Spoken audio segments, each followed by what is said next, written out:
En 1923, el general Miguel Primo de Rivera dio un golpe de Estado con el apoyo del rey Alfonso XIII y de la mayor parte de los sectores sociales y políticos de España. Aquello significaba el final del sistema de la Restauración, ese turnismo de conservadores y liberales que regían nuestro país desde el último tercio del siglo XIX. Se abría una etapa nueva. El golpe de Primo de Rivera fue en general muy bien recibido. La situación política de nuestro país era calamitosa. Gobiernos incompetentes, intrigas palaciegas, terrorismo anarquista, egoísmo de las oligarquías, conflictos sociales, reveses en la guerra de Marruecos. Primo de Rivera era entonces capitán general de Cataluña y gozaba de gran prestigio. Encabezó la protesta de los militares y de gran parte de la sociedad. El 13 de septiembre de 1923 hizo público un bando en el que reclamaba el poder para poner orden en España y librarla de los profesionales de la política. Era un lenguaje que recordaba al regeneracionismo de Joaquín Costa y a su cirujano de hierro. El rey Alfonso XIII, sin duda influido por el éxito de modelo dictatorial de la Italia de Mussolini, nombró a Primo de Rivera presidente del gobierno, un directorio militar que daba al frente del país. Inicialmente la dictadura gozó del respaldo no solo de la derecha, sino también de los nacionalistas catalanes conservadores y de los socialistas del PSOE, que ocuparon cargos de responsabilidad en la administración.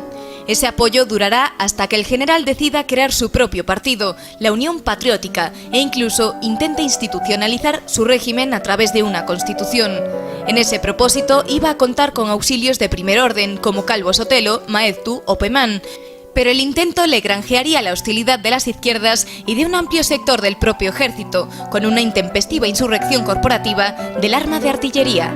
Aún así, y en buena parte gracias a sus éxitos en el campo económico y a la resolución de la guerra de Marruecos con el desembarco de Alhucemas, la dictadura de Primo de Rivera se prolongaría hasta enero de 1930, cuando el propio rey Alfonso XIII, empujado por su camarilla, forzó la dimisión del general. Su caída terminaría arrastrando al propio rey y a la monarquía.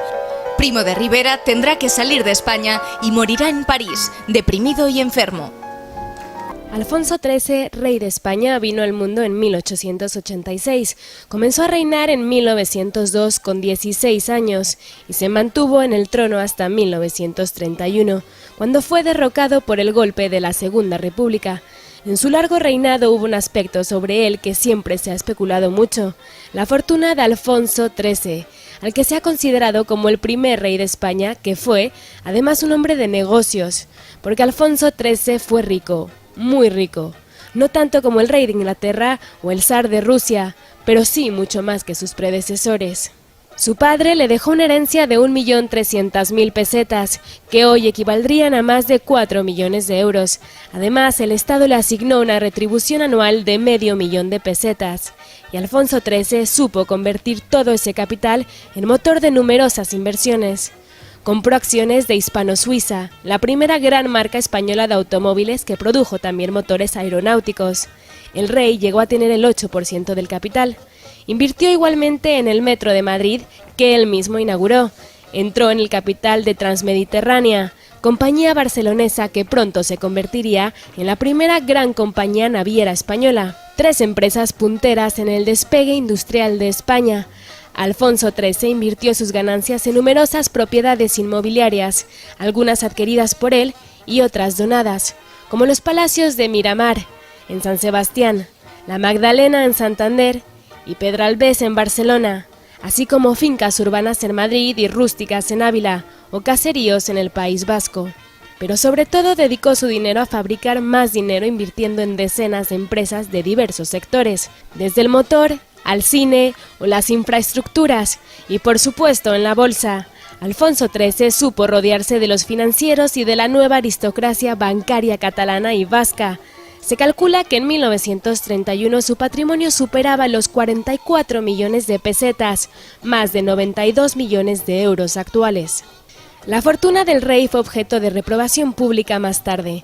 En 1933, cuando la Segunda República formó una comisión para demostrar que Alfonso XIII había robado al pueblo, salió entonces el espinoso asunto de ciertas apuestas cruzadas en carreras ilegales de galgos. Hay que decir, no obstante, que aquella comisión no pudo demostrar gran cosa, aparte de su voluntad de expropiarle al rey todo lo expropiable. Franco devolvió a la familia real casi todo. La corona, eso sí, tardaría mucho tiempo en devolvérsela. Contra lo que luego ha dicho la propaganda, la verdad es que la Segunda República no vino de forma enteramente pacífica. Los que conspiraban contra la monarquía de Alfonso XIII no dudaron en alentar una rebelión militar. Eso fue la sublevación de Jaca. El 12 de diciembre de 1930, el capitán Galán sublevaba a la guarnición de Jaca contra el gobierno de la corona.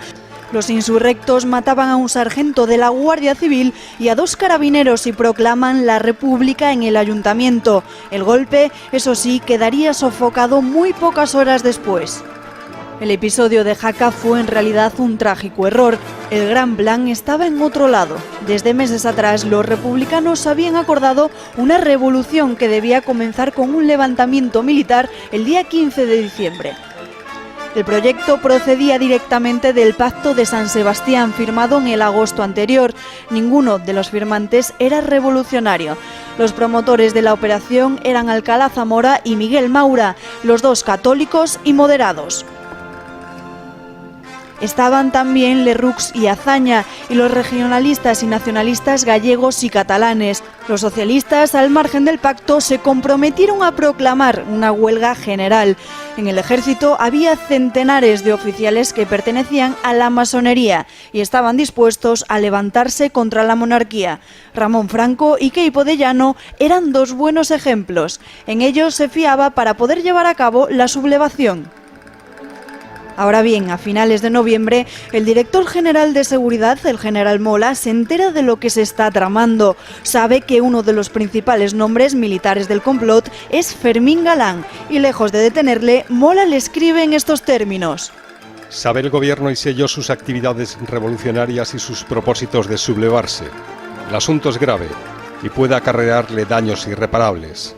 Recuerde que nosotros no nos debemos ni a una ni a otra forma de gobierno, sino a la patria. Le ruego que medite sobre lo que le digo y al resolver no se deje guiar por un apasionamiento pasajero, sino por lo que le dicte su conciencia. Si hace algún viaje a Madrid, le agradecería que tuviera la bondad de verme. Galán se puso nervioso. Como el Comité Revolucionario de los Republicanos parecía dubitativo, decidió adelantarse. El 12 de diciembre, en Jaca, donde estaba destinado, él y otro capitán, García Hernández, se levantaron, proclamaron la República y marcharon sobre Huesca. Fue un desastre. Los golpistas fueron rápidamente neutralizados. Galán y García Hernández terminarán apresados, sometidos a juicio sumarísimo y fusilados el día 14.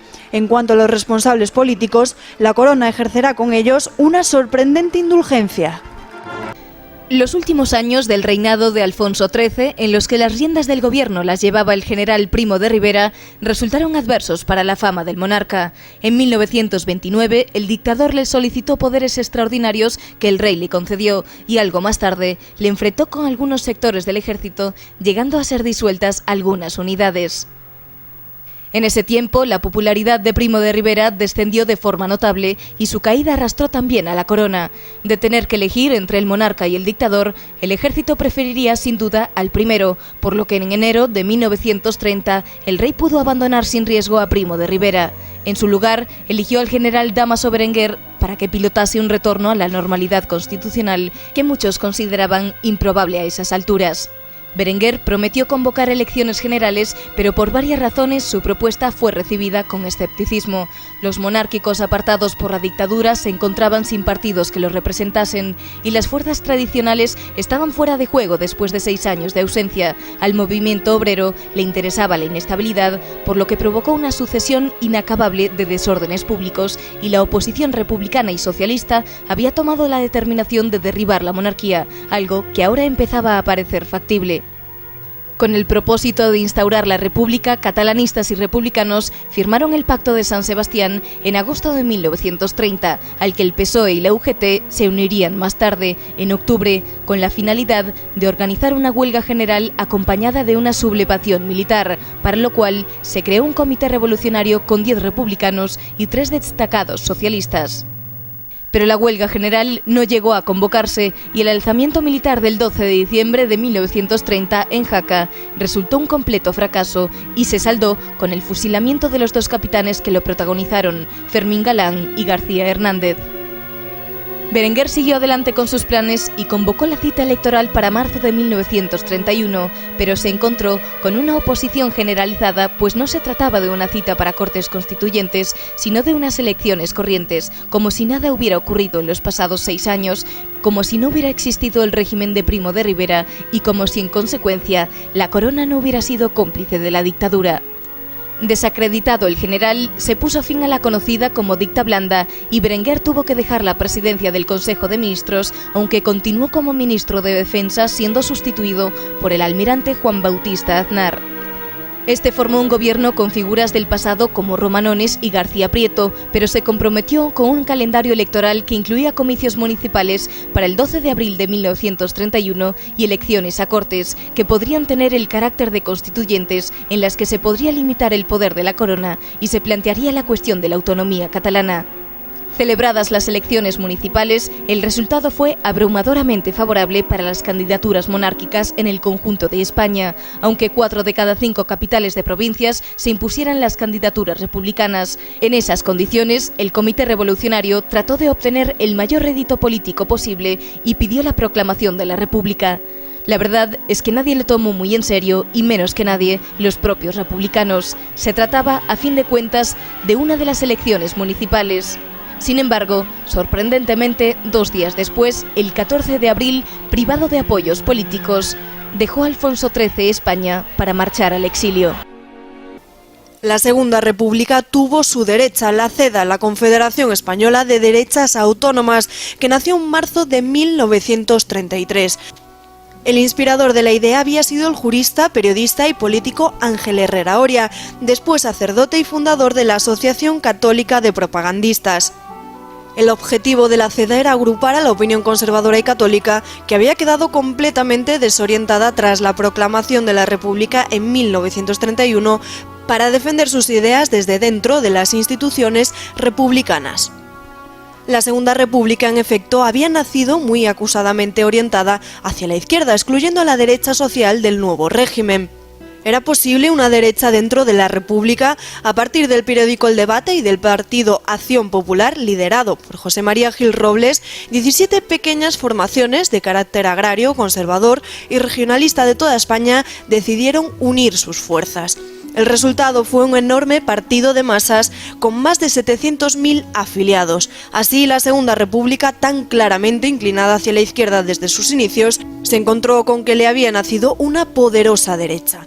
La CEDA se presentó a las elecciones de 1933 y se convirtió en la primera fuerza del país. No obstante, los socialistas y la izquierda republicana amenazaron con acciones violentas si la CEDA entraba en el gobierno.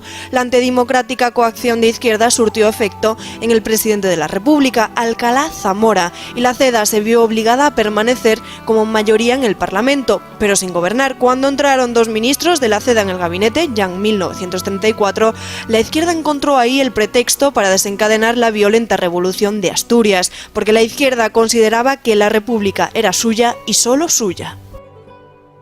Finalmente, Alcalá Zamora, que quería liderar la derecha a su modo, maniobró para cambiar el gobierno y forzó la convocatoria de elecciones en 1936. La CEDA volvió a ser el partido más votado, pero los pactos postelectorales y los abundantes fraudes en el recuento dieron la victoria al Frente Popular. A partir de ahí se entró en una espiral donde la legalidad sencillamente dejó de existir y con ella murió la democracia, si es que alguna vez hubo tal. La República, en fin, no dejó gobernar a la derecha cuando ésta ganó democráticamente las elecciones. El resultado fue un sistema político inviable que terminó en guerra civil.